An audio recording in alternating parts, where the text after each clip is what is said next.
Eu quero convidá-los a abrirem a palavra de Deus em Atos do Espírito Santo, conhecido como Atos dos Apóstolos, capítulo 19.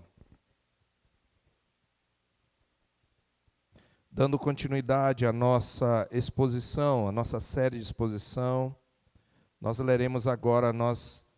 teremos agora a partir do versículo 23, Atos 19. Vamos desde o 21, que é o parágrafo anterior.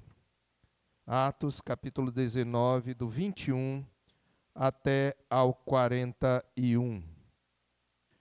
Diz assim a palavra do Senhor: Cumpridas estas coisas, Paulo resolveu no seu espírito ir a Jerusalém, passando pela Macedônia e Acaia, considerando, depois de haver estado ali, importa-me ver também Roma.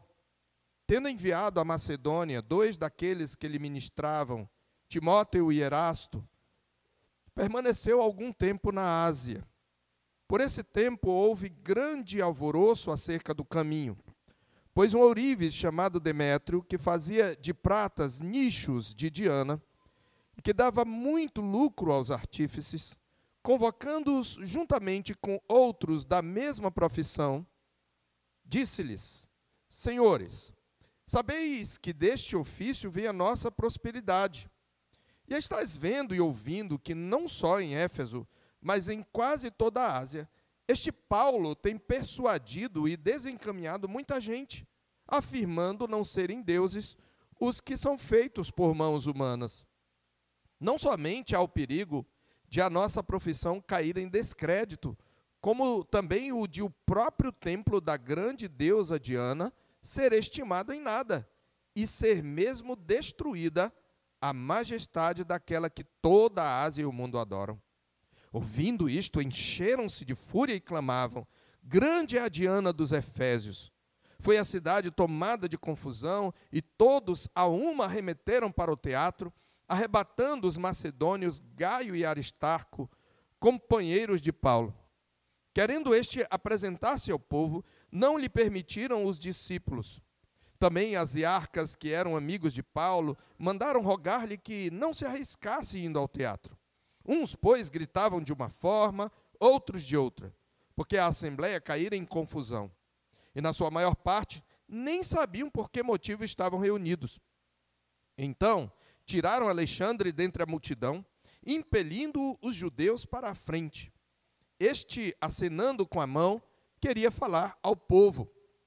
Quando, porém, reconheceram que ele era judeu, todos a uma voz gritaram por espaço de quase 2 horas: Grande é a Diana dos Efésios. O escrivão da cidade, tendo apaziguado o povo, disse: Senhores Efésios, quem porventura não sabe que a cidade de Éfeso é a guardiã do templo da grande Diana e da imagem que caiu de Júpiter? Ora, não podendo isto ser contraditado, convém que vos mantenhais calmos e nada façais precipitadamente. Porque estes homens que aqui trouxestes não são sacrílegos, nem blasfemam contra a nossa deusa. Portanto, se Demétrio e os artífices que o acompanham têm alguma queixa contra alguém, há audiências e procônsules, que se acusem uns aos outros. Mas, se alguma outra coisa pleiteais, será decidida em assembleia regular. Porque também corremos perigo de que, por hoje, sejamos acusados de sedição, não havendo motivo algum que possamos alegar para justificar este ajuntamento. E, havendo dito isto, dissolveu a assembleia. Amém. Oremos mais uma vez. Senhor, nós louvamos e bendizemos o Teu nome, Pai, porque o Senhor nos trouxe a este lugar. E nós temos diante de nós a Tua palavra. E o Teu Espírito habita em nós, Tu estás presente aqui. Pedimos, ó Deus, que o Espírito do Senhor nos guie na meditação da Tua palavra, dando-nos compreensão, dando a mim sabedoria e poder para pregar a Tua palavra com fidelidade, Pai. Fala ao nosso coração e ensina-nos mais uma vez sobre o poder do Evangelho. Nós te pedimos em nome de Jesus. Amém. Meus irmãos, o salmo que nós lemos, o Salmo 46, ele é um salmo que foi feito no momento quando um povo, possivelmente os assírios, chefiados por Senaqueribe, comandados por Rabsaque, seu comandante, cercou a cidade de Jerusalém. E é nesse contexto que o salmista diz que Deus é o nosso refúgio e fortaleza, socorro bem presente nas tribulações. Mas eu quero chamar a sua atenção para a figura que ele usa desse sítio de Jerusalém. Ele compara aquele exército ao redor de Jerusalém como um mar revolto. É por isso que ele diz, por isso não temeremos, ainda que a terra se transtorne, isto é, que haja um terremoto, e os montes se abalem nos seus dos mares, os montes que existem submersos no oceano, que às vezes só fazem aparecer seu cume, ainda que eles se estremeçam. Ele diz, ainda que a terra se dissolva, ainda que as águas tumultuem e espumejem. O salmista está usando essa figura como uma metáfora para as gentes que estavam ali sitiando e que se opunham e que procuravam atacar a cidade santa. Irmãos, na palavra de Deus, é comum o uso da figura do mar revolto para os ímpios. Os ímpios são, na Bíblia, a figura de um mar revolto. Na sua rebelião contra Deus e contra o seu ungido, eles agitam a terra e parecem fazer estremecer o chão. É por isso que lá em Isaías, no capítulo 57, está escrito exatamente isso. Isaías 57. Eu peço que você abra no verso 20. Diz assim, mas os perversos são como o mar agitado, que não se pode aquietar, cujas águas lançam de si lama e lodo. Para os perversos, diz o meu Deus, não há paz. Para os perversos, diz o meu Deus, não há paz. Os perversos que se levantam contra Deus, eles são como o mar agitado, que não se pode aquietar e que lança de si lama e lodo. Meus irmãos, é exatamente isso que ocorre com as massas. Aliás, as massas tendem a ser manipuladas, porque as massas comumente são mais levadas pelas emoções e por discursos belos. Não é à toa que José Ortega y Gasset, no livro que eu recomendo, A Rebelião das Massas, diz que a cabeça do homem comum está abarrotada de ideias recebidas por inércia, compreendidas pela metade, desvirtualizadas, abarrotada, portanto, de pseudo-ideias. E isso ocorre pela incitação que as massas são suscetíveis a receber, pelas quais elas são suscetíveis a serem influenciadas. Mas a palavra de Deus tem um consolo para nós. Deus é aquele que olha para as massas rebeladas contra si, contra o seu filho e contra o seu povo e diz, aquietai-vos e sabei que eu sou Deus. Pois como nós vimos na exposição do Salmo 46, esta é uma palavra que, embora possa ser aplicada a nós para acalmar nosso coração, mas ela é primeiramente dirigida às nações que estão conluiadas contra o Senhor e contra o seu ungido. O Senhor diz, aquietai-vos e sabei que eu sou Deus. E a palavra de Deus, nessa mesma comparação, nos diz no Salmo 65, no versículo 6, no versículo 7, que o Senhor aplaca o rugido dos mares, o ruído das suas ondas e o tumulto das gentes. Deus é aquele que está acima do tumulto das gentes. É com isto em mente que eu quero trazer esta meditação, o tumulto das gentes, a rebelião das massas contra o Evangelho. Este é o tema da nossa mensagem, o tumulto das gentes, a rebelião das massas contra o Evangelho. Nós veremos aqui como o avanço do Evangelho leva Satanás, aliado ao mundo, ele que é o Deus deste século, a insuflar as massas contra o Evangelho e contra a Igreja de Cristo. E é isto que acontece em Éfeso. Nós já vimos que o Evangelho, ele se espalha mesmo estando em campo minado. Quando nós expomos o capítulo 17 capítulo 18, quando Paulo chega na cidade de Corinto. E aqui em Éfeso tudo parecia caminhar muito bem. Paulo havia ali se instalado numa escola, a escola de Tirano, e por 2 anos ensinou. E nós vimos no capítulo 19 mesmo, aqui no versículo 10 do capítulo 19, que isto deu ensejo a que todos os habitantes da Ásia ouvissem a palavra do Senhor, tanto judeus como gregos. Então, porque Éfeso era praticamente a capital da Ásia, e essa cidade ela tinha um status importante no Império Romano. Ela ficava localizada na província romana da Ásia, e eu já falei que ela era a 4ª maior cidade do mundo ali, daquele mundo de então, do Império, a 4ª maior cidade do Império Romano, atrás apenas de Roma, Alexandria e Antioquia. Éfeso, onde nós chamamos de Ásia, era onde é a atual Turquia.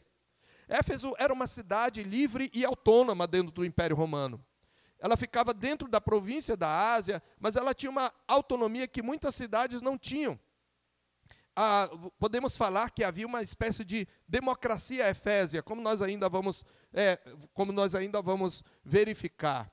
Ela era gerida por uma assembleia, embora essa assembleia não tivesse autoridade absoluta, pois havia procônsules romanos que, nas situações em que nas instâncias da assembleia não era resolvido, e no conselho de Éfeso não era resolvido, os procônsules romanos podiam intervir. Mas era uma cidade relativamente livre dentro do império, e uma cidade próspera. E essa cidade, então, é onde é a cidade que Paulo escolhe para pregar o evangelho e treinar discípulos, e treinar pastores que saíram por todas as regiões da Ásia, e toda a Ásia ouviu o evangelho de Cristo, e muitas pessoas, tanto judeus como gregos, se converteram. Nós vimos que ali também o poder de Cristo se manifestou por meio de Paulo, através dos sinais do apostolado, dos sinais e prodígios, da expulsão de demônios. Como o nome de Cristo era glorificado, nós vimos que isto levou, inclusive, muitos habitantes de Éfeso que praticavam feitiçaria, e esta era uma marca da cidade de Éfeso, a deixarem o seu paganismo, a deixarem o seu ocultismo e a queimarem até os seus livros de magia, inclusive. Também diz aqui, muitos do que haviam praticado artes mágicas, verso 19, reunindo os seus livros, os queimaram diante de todos. Calculados os seus preços, achou-se que montava a 50.000 denários. Era tanto livro que era o preço de 5.000 dias. Imagine aí, 5.000 dias de trabalhador, 5.000 diárias de trabalhador. Então, o evangelho estava vencendo todas as barreiras, e estava vencendo o paganismo, e ali se instalava o que seria um dos grandes centros do cristianismo primitivo, um dos grandes centros missionários. Mas é claro que Satanás não estaria satisfeito com isso. E Satanás, então, promove uma rebelião das massas, promove o tumulto das gentes contra o evangelho. E ele usa o quê? Ele usa exatamente as ambições do coração humano, os ídolos do coração humano. Há um alvoroço acerca do caminho, é como começa Lucas esta narrativa. Por esse tempo houve grande alvoroço acerca do caminho. Lucas aqui nesse verso 23 já antecipa o episódio, ressaltando que o caminho, uma das expressões sinônimas para o evangelho, ao lado de muitas conversões, despertou uma reação de oposição que resultou em um tumulto popular.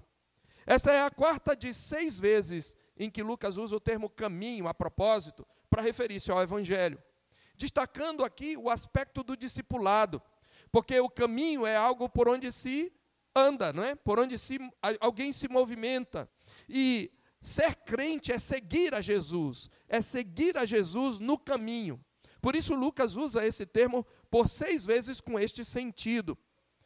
E nós já vimos esse termo usado no capítulo 8, 26, no capítulo 9, 2, no capítulo 19 mesmo, no verso 9, e agora no 19, 23, e veremos ainda em 2 outras vezes.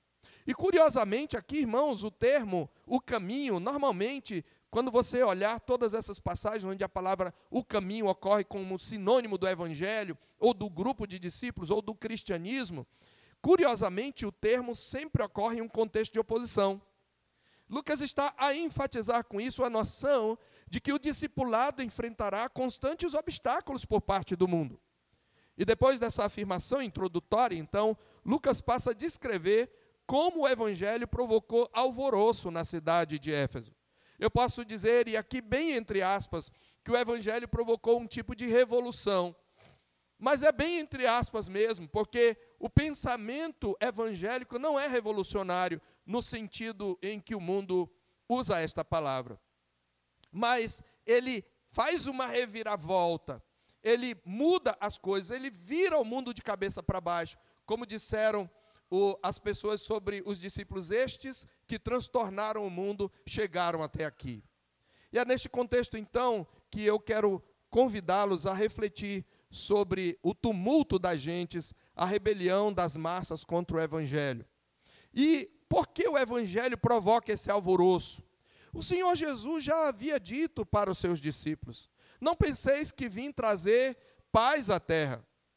Não vim trazer paz, mas divisão. Jesus diz isso nos evangelhos.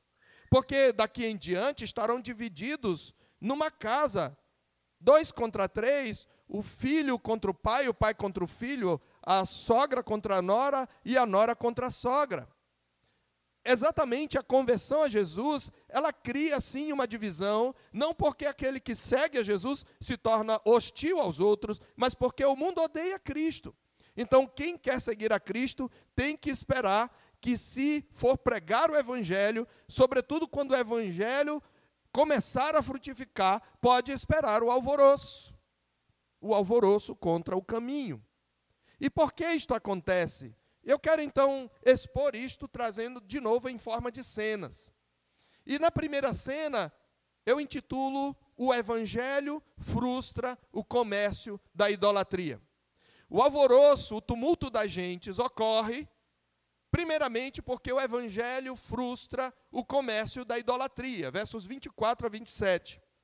Pois um ourives, chamado Demétrio, que fazia de prata nichos de Diana, e que dava muito lucro aos artífices, convocando-os juntamente com outros da mesma profissão, isto é, que lidavam com esse comércio dos ídolos, disse-lhes, e aí ele começa um discurso. O que nós temos aqui é o seguinte: Demétrio convoca aqui o sindicato dos ourives, né? Ou a associação dos ourives. E ele os convida para discutir algo sério. É que com as conversões, eles começaram a ter prejuízo. Porque aquele que se convertia não comprava mais os ídolos de prata e ouro, ele fazia nichos de Diana. Nicho aqui é um templo em miniatura. A palavra aqui é a palavra para templo. Ele fazia mini templos de Diana. E você lembra que o templo de Diana, ele era uma das 7 maravilhas do mundo. Não se sabe ao certo quantas pessoas caberiam lá, até porque ele não era exatamente um auditório, ele era um lugar para culto. Mas sabe-se que tinha pelo menos 127 colunas. Era um grande templo. E havia um grande comércio, e havia miniaturas desse templo. Então, quem vai visitar uma cidade, geralmente traz uma lembrança daquela cidade, né? Um imã, uma estátua. Então, quem ia visitar aquela maravilha, os turistas que iam lá, eles queriam uma réplica daquele templo. Então, isso dava muito lucro. Então, ele disse, opa, tem algum problema aí. Veja que a preocupação de Demétrio é principalmente com a sua prosperidade, é com o seu dinheiro, é com a sua profissão, é com a sua riqueza. Mas Demétrio faz um discurso político perfeito. Em seu discurso, ele enfatiza 3 fatos, 3 pontos aqui. Primeiro, observe no verso 25. Primeiro, ele coloca assim, olha, vocês sabem que deste ofício, dessa profissão, desse comércio, vem a nossa prosperidade, ou o nosso lucro. Então, o primeiro ponto está muito claro. Desse ofício é que vem o nosso lucro. A gente tem ganhado dinheiro, a gente tem prosperado, nós temos uma boa vida por causa desse comércio. Segundo ponto, este Paulo ele tem convencido, não só aqui em Éfeso, mas por toda a Ásia, porque lembra que gente vinha para Éfeso e levava os nichos de Diana para sua terra, ali na Ásia.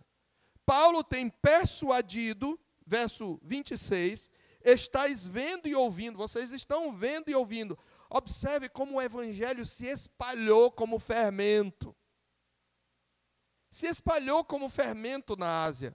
Vocês estão vendo os efeitos do evangelho, é isso que ele está dizendo na linguagem pagã e ímpia dele. Vocês estão vendo e vocês estão ouvindo dos efeitos do evangelho. Gente que vai, gente que vem, e gente da cidade está claramente persuadida, convencida, e ele tem desencaminhado. Lembra que ele está olhando da sua perspectiva. A ideia é que eles estão desviando essas pessoas. Por quê? Porque ele afirma que não são deuses os que são feitos por mãos humanas. Ele está dizendo que isso aqui na minha mão não é Deus, não é a deusa Diana, que ela não é deusa de jeito nenhum. Esse é o segundo ponto do discurso. Terceiro ponto, Demétrio aponta, nós temos dois perigos, senhores, aqui. E o primeiro deles tem a ver com a nossa profissão. A nossa profissão vai perder o prestígio. É o que ele está dizendo. Não somente ao perigo de a nossa profissão cair em descrédito, de ser desacreditada, das pessoas não darem mais valor à nossa profissão. Ou seja, vai ter uma recessão aí, vai fechar a indústria. O evangelho está provocando prejuízo para nós. Este é o ponto. Antes de prosseguir, na segunda parte, no segundo perigo, dentro do terceiro ponto de Demétrio, eu quero fazer uma aplicação aqui, irmãos. Irmãos, o evangelho, pelo seu poder, pelos seus frutos, ele sempre vai provocar prejuízos na indústria da idolatria. É possível que você seja crente e não entenda as implicações do evangelho e até contribua para a indústria da idolatria. Este período agora, por exemplo, a indústria da idolatria, né, no período de junho, a indústria da idolatria, ela se alastra. Mas o genuíno evangelho, quando entendido, quando crido, quando obedecido, ele vai provocar prejuízos na indústria da idolatria. E não só na indústria da idolatria, ele promove prejuízos no comércio de toda a impureza. Porque sim, os homens fazem comércio com a impureza. Os homens fazem comércio com o pecado. Os homens vendem imoralidade. Os homens vendem falcatrua, os homens vendem idolatria, os homens vendem feitiçaria, os homens vendem falso evangelho. E quando o evangelho chega, ele vai promover o prejuízo, ele vai provocar o prejuízo destas coisas. É interessante que essa palavra que ele usa para falar, quando ele diz, deste ofício vem a nossa prosperidade, a palavra ofício aqui, e a palavra depois no verso 27, profissão, ela é uma palavra muito interessante, porque ela é usada para descrever artefatos que são feitos para se vender. Mas ela é usada em Efésios, exatamente em Efésios. Paulo usa isso porque ele sabia que havia muitos artefatos que eram feitos para promover o paganismo e a idolatria. Você lembra que a queima dos livros em Éfeso, ela remontou a 50 mil denários. Olha o comércio que movimentava a feitiçaria em Éfeso. Mas eu quero que você abra lá em Efésios capítulo 4, no versículo 17, Paulo diz, no versículo 17 em diante, ele diz, isto portanto digo, e no Senhor testifico, que não mais andeis como andam os gentios. E como andam os gentios na vaidade dos seus próprios pensamentos, pensamentos vazios, obscurecidos de entendimento, alienados da vida de Deus por causa da ignorância em que vivem, pela dureza do seu coração. Agora observe o verso 19. Os quais, tendo se tornado insensíveis, entregaram-se à dissolução, que é o comportamento desenfreado, para com avidez cometerem toda sorte de impureza. Essa palavra aí, traduzida por cometerem, ela na verdade está na forma de um substantivo. E significa, eles se entregaram à dissolução para o comércio da impureza. E é a mesma palavra traduzida aqui por ofício, e que ocorre mais de uma vez nesse texto. É o comércio da impureza. Os ímpios, eles não só promovem a impureza, mas eles fazem comércio dela. E aí você junta a impureza com a avareza, junta a fome com a vontade de comer. É por isso que a indústria pornográfica é uma das indústrias mais ricas do mundo. Mas quando chega o genuíno evangelho, quando ele chega em um local, ele há de desbancar todo o comércio que se movimenta em torno do pecado. Isto se aplica não apenas à idolatria, mas à imoralidade, às contravenções e aos que oferecem prazeres pecaminosos. De modo que muito da oposição ao evangelho é motivada pela avareza, que a Bíblia também chama de idolatria. Veja, esse é o discurso de Demétrio. Ele está mexendo, ele está tocando numa das áreas mais sensíveis, que é o bolso. Ele está dizendo, olha, o evangelho está dando prejuízo para a nossa cidade, está dando prejuízo para a nossa profissão, está prejudicando a nossa carreira profissional. O evangelho frustra o comércio da idolatria. Mas, meus irmãos, o discurso de Demétrio aponta ainda para o que, da perspectiva deles, era um perigo ainda maior. Observe, ele diz, não somente há o perigo de a nossa profissão cair em descrédito, como também o de o próprio templo da grande deusa Diana ser estimado em nada, e ser mesmo destruída a majestade daquela que toda a Ásia e o mundo adoram. Observe, aqui vemos mais uma área que se ressente da presença dos seguidores fiéis do caminho. Isso nos leva ao segundo ponto.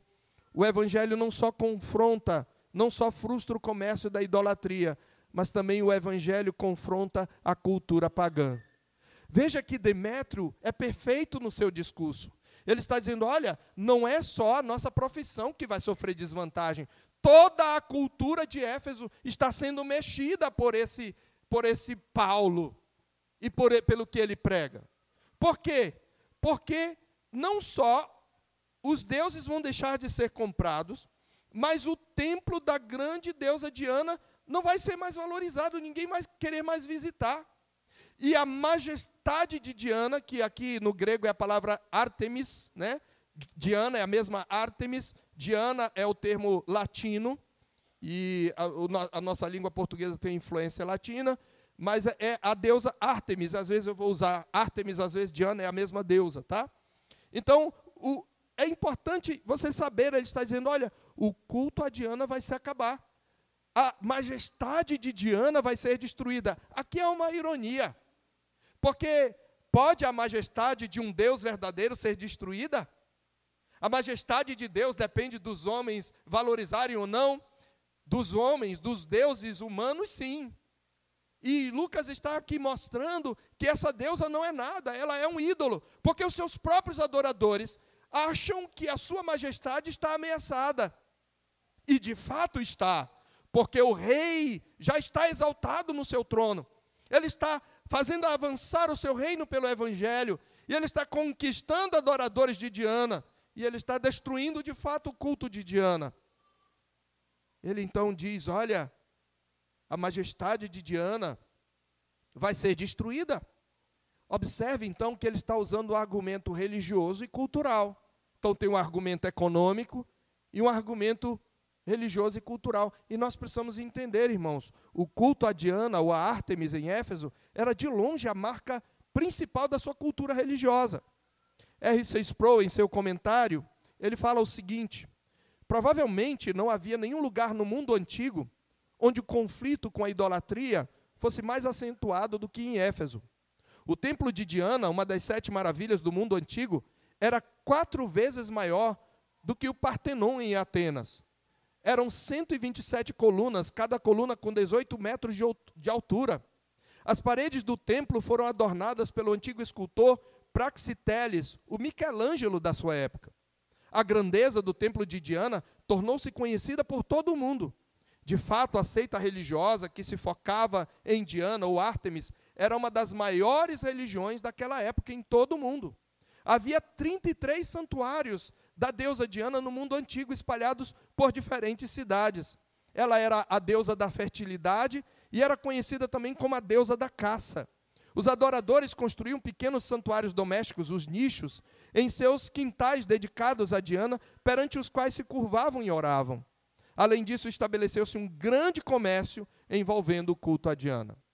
É por isso que é importante tocar, entenda, tocar na divindade de Diana era tocar na essência da cultura efésia. Você sabe que tem muitos lugares, né? Cuja festa do seu padroeiro é a marca principal daquele lugar. E você imagine se as pessoas começam a se converter em massa, o que vai acontecer? É óbvio que o culto ali vai arrefecer, e isso vai provocar reação.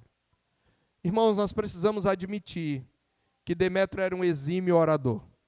O seu discurso é eloquente e irretocável. Ele usa 2 argumentos, preste atenção, que sempre funcionam numa sociedade movida pela avareza e por uma cultura pagã. O argumento econômico e o argumento cultural. O argumento econômico e o cultural. Por que não dizer religioso? Está aí claramente. O que nós podemos aprender, irmãos, nesse ponto do sermão? E eu vou fazer as aplicações ao longo do sermão. Nós já fizemos uma. Primeiro, nós aprendemos aqui o seguinte: não existe neutralidade no discurso público. Aquele que alega neutralidade, aquele que alega estar no centro, na equidistância dos extremos, é um hipócrita. É claro que não quer dizer que você precisa ser extremado, mas não existe cultura neutra, não existe neutralidade no discurso, não existe discurso neutro. Não existe nada nesse mundo que seja neutro, irmãos. Até o entretenimento não é neutro. Ele tem uma inclinação, ele tem uma ideologia por trás, ele quer ensinar princípios e filosofias, e muitas vezes nós absorvemos esses ensinamentos porque aquilo a gente acha que é um entretenimento. Muitas vezes absorvemos o paganismo por meio do consumismo. Muitas vezes nós vestimos uma cultura pagã. Muitas vezes nós participamos de festas pagãs. Porque dizemos isso é só cultura. Não existe cultura neutra e não existe discurso político neutro. Segundo lugar, nós aprendemos que o evangelho é contracultural. Em qualquer lugar, em qualquer cultura onde o evangelho chegar, ele vai confrontar os valores pagãos e pecaminosos de toda e qualquer cultura onde chegue. Como ressaltou o reverendo Augusto Nicodemos, não existe cultura neutra, isenta, pura e inocente. A cultura reflete a situação moral e espiritual das pessoas que a compõem, ou seja, uma mistura de coisas boas decorrentes da imagem de Deus, no homem, da graça comum, e coisas pecaminosas, resultantes da depravação e corrupção do coração humano. É claro que a cosmovisão bíblica também não é neutra, nem é pluralista quanto à sua confissão. Ela é exclusivista mesmo, por isso ela vai sempre sofrer perseguição. Nós não temos por que abrir mão dos valores que nós pregamos, do evangelho que nós pregamos, porque não existe neutralidade no discurso público. A gente tem que ir para o discurso público e dizer mesmo quem a gente é, mesmo usando, obviamente, uma linguagem adaptada ao contexto onde estamos, obviamente. Mas há um outro ponto aqui, que é um ensinamento para nós. Por causa da influência do evangelho e da atuação da providência divina, precisamos fazer essa observação, há culturas mais corrompidas do que outras. E por isso o cristão não se coloca em franca oposição a culturas distintas com a mesma intensidade. Porque há áreas em que a cosmovisão bíblica se alinhará mais a uma cultura do que a outra. Ou visto de outro modo, há áreas em que nós nos oporemos mais radicalmente a uma visão do que a outra. Porque existem visões mais deletérias e distantes do evangelho. Ou não estamos percebendo aqui ao longo do livro de Atos que o judaísmo estava mais próximo do cristianismo do que o paganismo? Mesmo que o tenha perseguido. Porque Paulo podia chegar num centro do judaísmo e pregar a palavra lá usando as próprias escrituras dele. Sem dúvida o judaísmo está mais próximo do cristianismo, porque eles creem nas mesmas escrituras, mas o judaísmo não é cristianismo. Ainda há um ponto de confronto. Mas é claro que o judaísmo era mais próximo do cristianismo do que o paganismo. Ou até mesmo dentro do paganismo, não vimos Paulo em Atenas mais próximo em seu discurso do estoicismo, do qual citou alguns autores, do que do epicurismo? Portanto, na evangelização nós precisamos ter sabedoria para identificar pontos de contato com a cultura onde nós vivemos, assim como pontos de ruptura. A nossa conversa com a cultura é de diálogo e confronto, diálogo e crítica, reconhecendo que em alguns momentos, em alguns contextos, os pontos de ruptura serão maiores. E haverá momentos em que não há diálogo, não tem como haver diálogo, tem que haver apenas pregação. Nós aprendemos tudo isso nesse texto, irmãos. E é então que nós chegamos à terceira cena. Você vê o evangelho frustrando o comércio da idolatria, o evangelho confrontando a cultura pagã, e em terceiro lugar você vai ver a reação das massas. As massas manipuladas se rebelam. E aí você vê como a massa é fácil de ser manipulada. É o chamado comportamento de gado, que a gente usa sempre para acusar o outro lado, mas que se a gente não cuidar, a gente também pode se tornar. As massas são manipuladas. Veja do verso 28 em diante. Ouvindo isto, quando ele falou de Diana, não foram só os ourives que se revoltaram.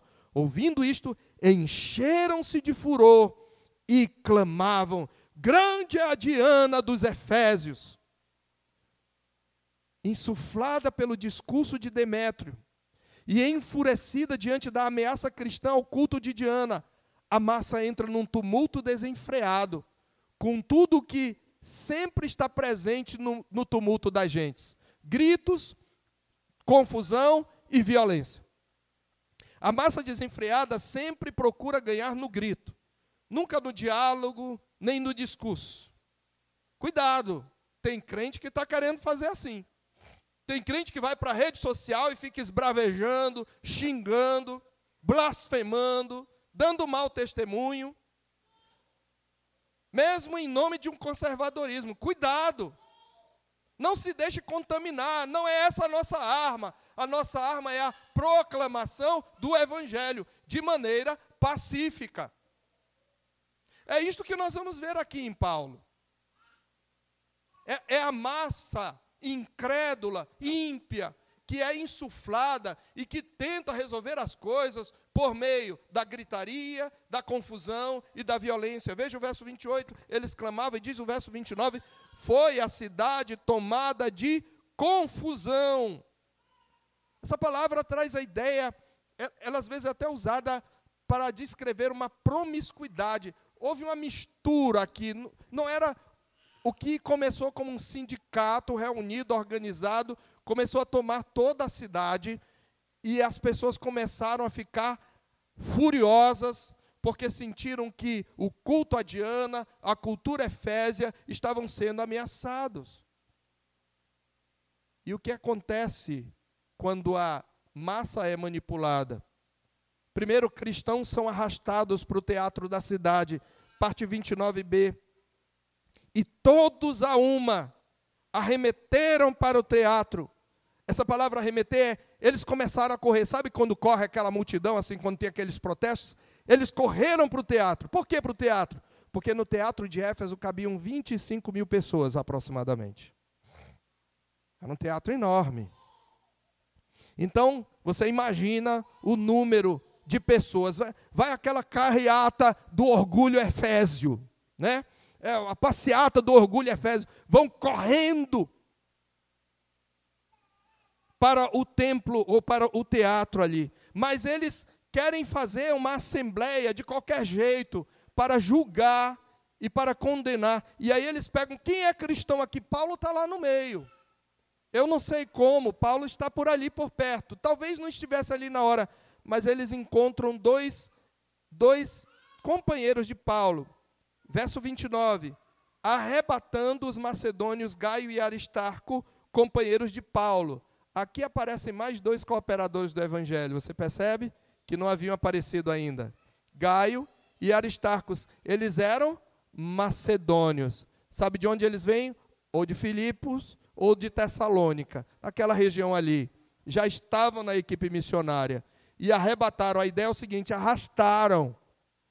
Eles arrastaram esses homens. Esse verbo aqui, arrebatar, usado por Lucas, é o mesmo que descreve em Atos 27:15, o navio sendo arrastado com violência por um tufão. Lá em Atos 27:15, o verbo é traduzido por 3 palavras: arrastado pelo vento. Provavelmente isto indica, meus irmãos, que eles fariam uma assembleia para julgar e condenar os cristãos. Só que era uma assembleia meio assim, desorganizada, sem convocação oficial. O linchamento público era iminente. As massas estão rebeladas. A cidade está tumultuada. Há tumulto na cidade. E eles querem fazer alguma coisa contra esses, na visão deles, malditos cristãos. Mas aí chega a 4ª cena, que é a última cena, a grande cena. A providência aplaca o tumulto das gentes. Deus, usando os meios que Ele quis, diz: aquietai-vos e sabei que eu sou Deus. Deus quebra o arco e despedaça a lança e queima os carros no fogo. E Ele faz isso não com um terremoto. Ele faz isso não com algum tipo de fogo. Ele poderia fazer e às vezes faz, mas aqui Ele faz usando meios ordinários. Porque a providência de Deus, ela usa meios ordinários. Primeiro, a providência aplaca o tumulto das gentes por meio de discípulos achegados e amigos influentes de Paulo. Veja o verso 30. Querendo Paulo, ele tinha falado de Paulo, apresentar-se ao povo, não lhe permitiram os discípulos. Está vendo aí?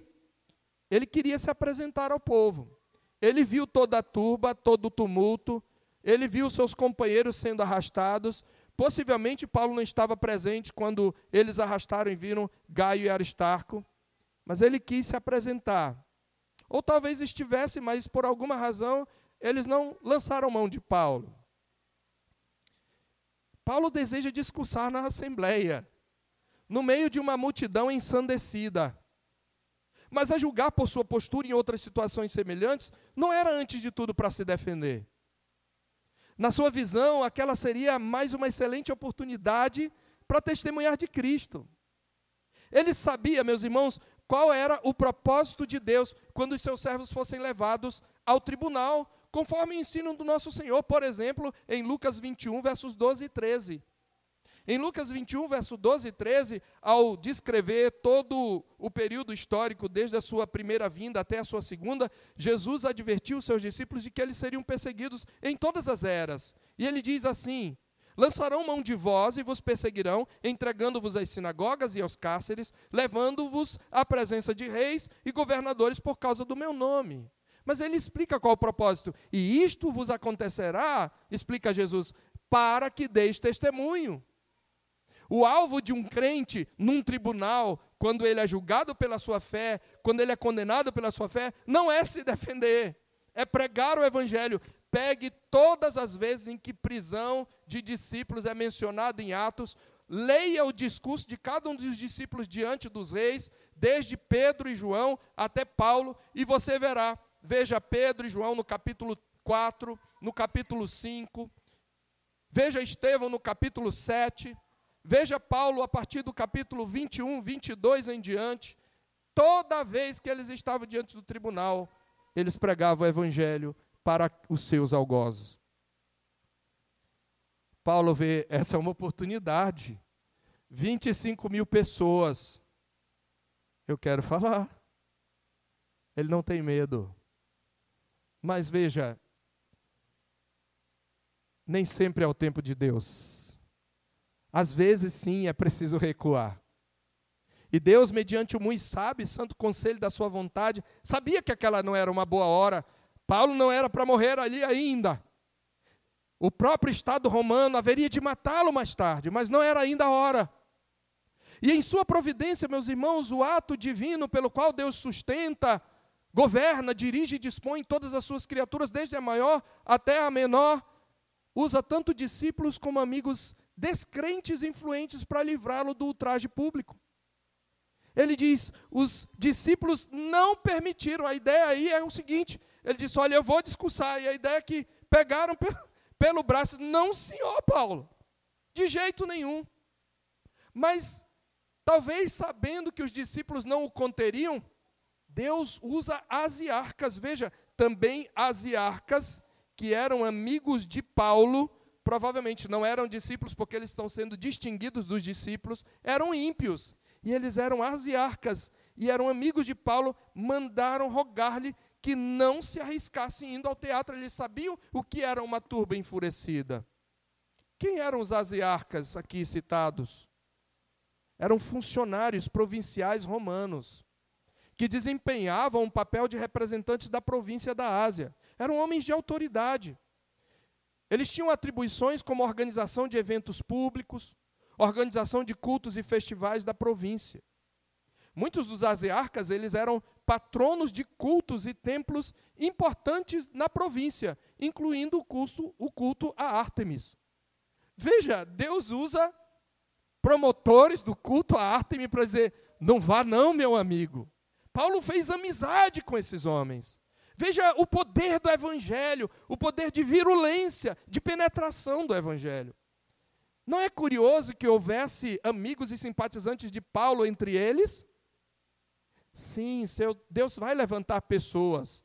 Deus pode levantar pessoas que não são convertidas e que são movidas por Ele. Isto, obviamente, indica, por um lado, que o apóstolo era bastante sociável na sua relação com os ímpios. Também nos mostra como a soberania de Deus se estende ao aparelho estatal. Quando quiser, e apenas quando quiser, Deus faz uma reviravolta. Como diz a Escritura em Provérbios 21:1, como ribeiros de água, assim é o coração do rei na mão do Senhor. Este, segundo o seu querer, o inclina.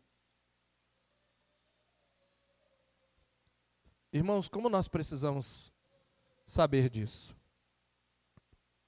Porque a gente toma de modo pessoal a oposição que as pessoas fazem ao Evangelho e esquece de fazer a oração de Cristo. Pai, perdoa-lhes porque não sabem o que fazem.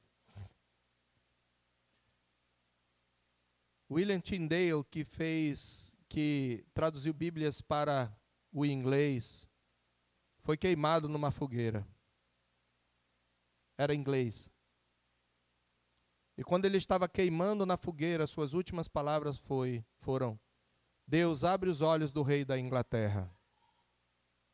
Deus, abre os olhos do rei da Inglaterra. Esse é o evangelho genuíno.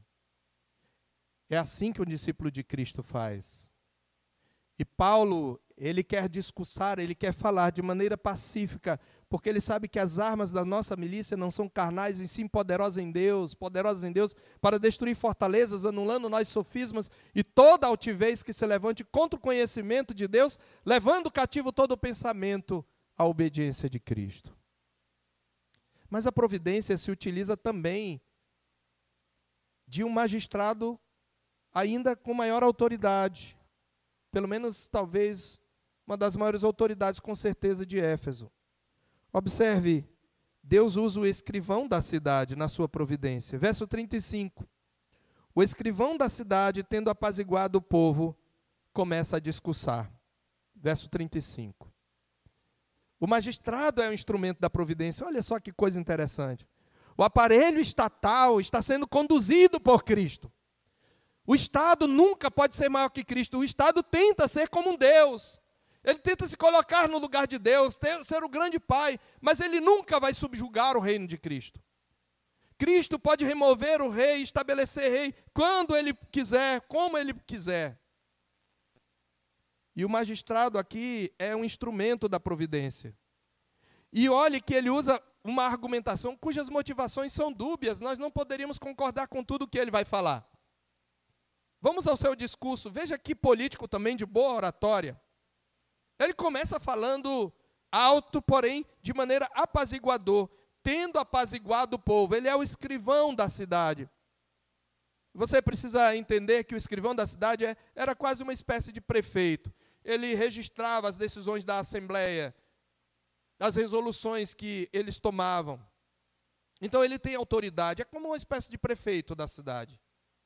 E diz que ele apaziguou o povo, ele levantou as mãos, e por causa da autoridade que ele tinha, o povo começou a se calar. Porque o que aconteceu?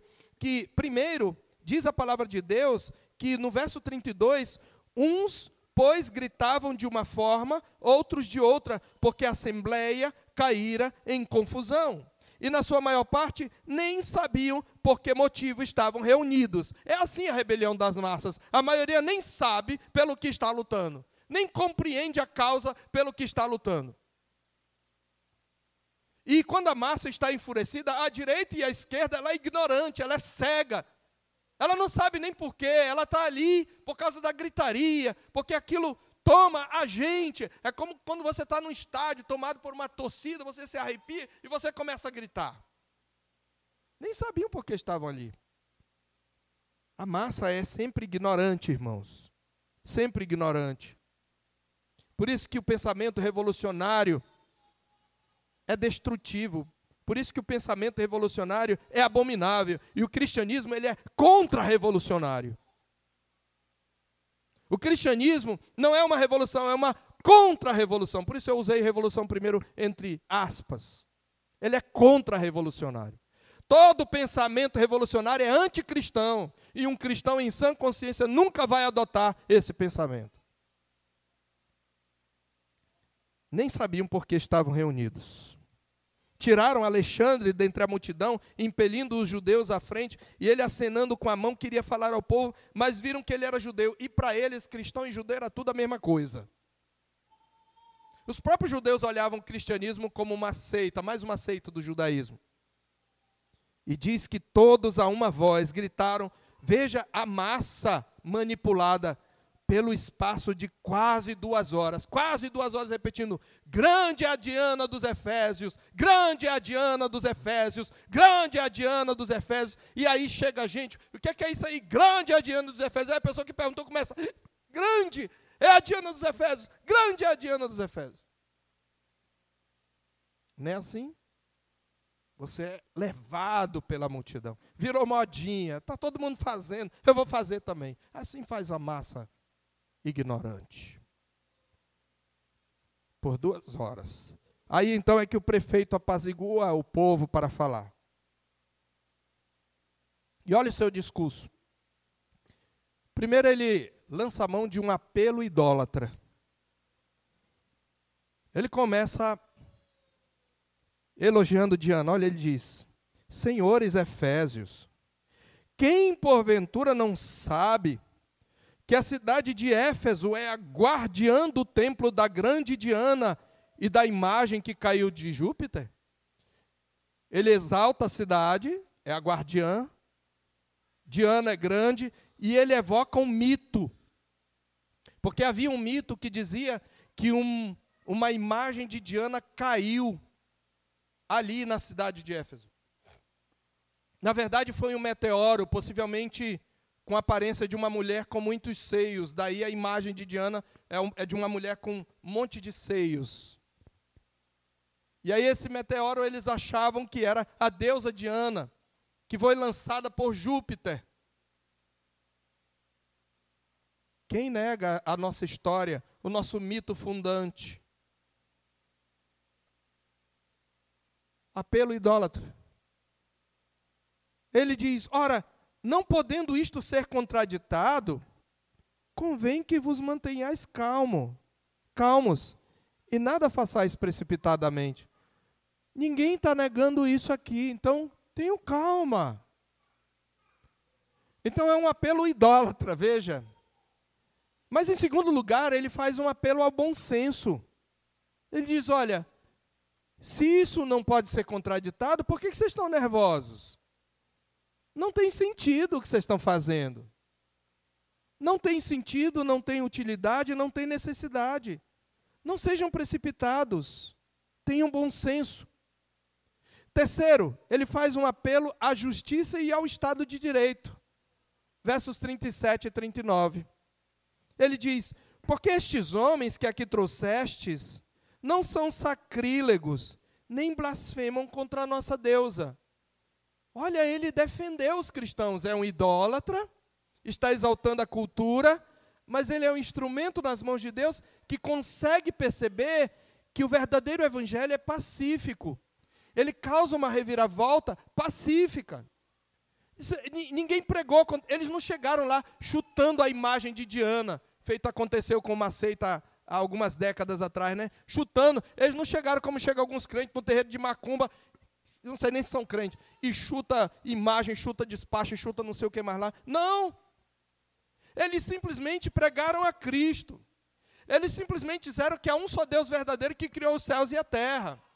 E sim, eles falaram, não devemos pensar que a divindade é semelhante ao pau e à pedra, já que nós somos geração de Deus. Esse é o ponto. Mas eles não disseram, olha, essa Diana aí, ó, isso não é deusa não. Eles não chegaram assim, com 2 pés na caixa do peito, como falam os nordestinos.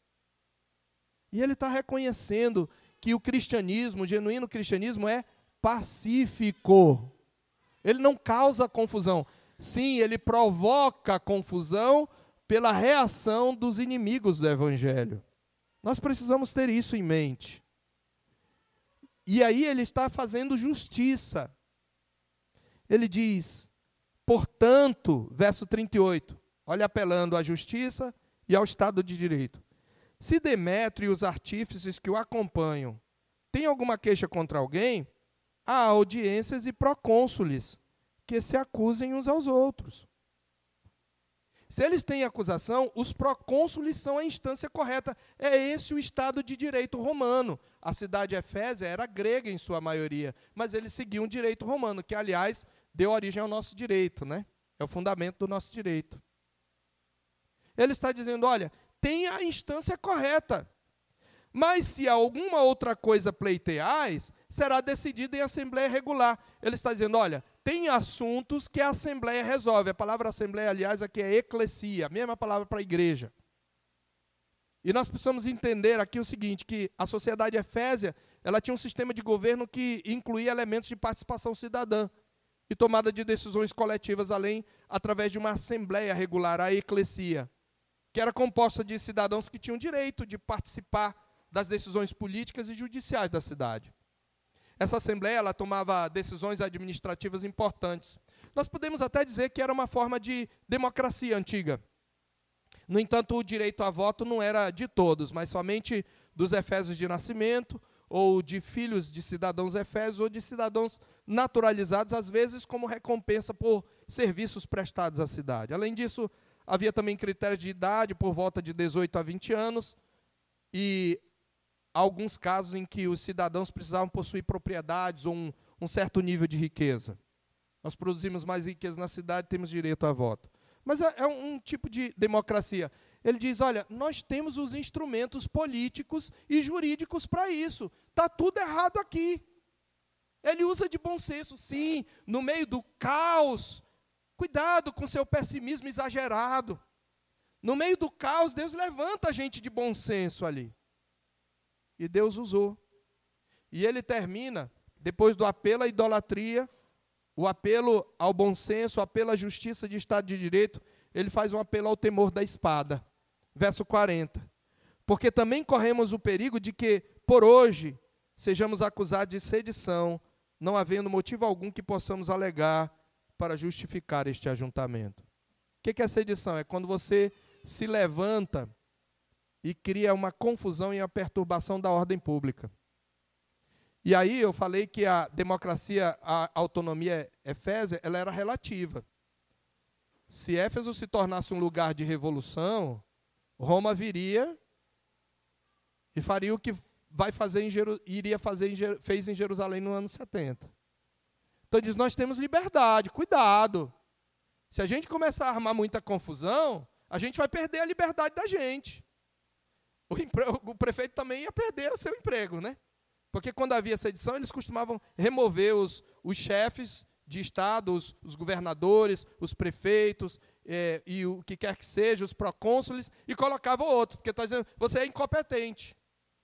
Ele está dizendo, nós corremos o risco de perder nossa autonomia. Não temos nada que alegar para esse ajuntamento. E veja o que diz o verso 41. E havendo dito isto, dissolveu a assembleia. Deus aplacou o rugir dos mares, a força das ondas e o tumulto da gente. Ele usou o quê? Não um novo prefeito cristão, não um parlamento ou uma assembleia cristã, não um governante estrangeiro, herói, que vai pôr ordem no mundo. Não. Ele usou discípulos, ele usou amigos daquele grupo inimigo. Ele usou o prefeito da cidade. Deus usa os instrumentos que Ele quer. Ele não segue a nossa agenda. O que cabe a nós, meus irmãos, no final das contas, é entendermos primeiro o Evangelho, confiarmos no poder transformador e alvoroçador do Evangelho. Mas o Evangelho não faz isso por meio de revolução, ele é contra-revolucionário. Segundo, nós precisamos entender aqui o caráter pacífico da nossa militância. Nós somos chamados igreja militante, mas a nossa militância não é militância de barricadas, não é militância de manifestações. A nossa militância se dá pela pregação e a vivência do Evangelho. E terceiro, nós precisamos confiar na multiforme sabedoria de Deus, que subjuga a oposição, toda oposição a Cristo. Nada vai impedir o avanço do seu reino. Que o Senhor Deus aplique a sua palavra ao nosso coração. Vamos orar. Nós louvamos o teu nome, ó Deus, pela tua palavra que é perfeita, que é viva e eficaz, e nos mostra como o mundo se levanta contra Cristo, mas não consegue impedir o avanço do seu reino e a frutificação do seu evangelho. Louvamos o teu nome por vermos o poder soberano da tua providência, que remove reis e estabelece reis, que usa os mais diferentes instrumentos, os mais inesperados fatores para fazer valer a tua vontade, que é soberana. Ajuda-nos a confiar nessa vontade e a pregarmos o Evangelho e não usarmos armas carnais que o mundo usa, Senhor. A não confundirmos a nossa luta com uma luta meramente ideológica, com uma mera guerra cultural, que possamos entender que a nossa guerra espiritual é contra principados e potestades. Possamos entender que nossas armas são a oração e a pregação do Evangelho. E que possamos acalmar nosso coração, Pai, quando o povo, quando as massas rugem, sabendo que o Senhor está sempre no controle, o Senhor é o nosso refúgio. Aplica a tua palavra ao nosso coração, em nome de Jesus. Amém.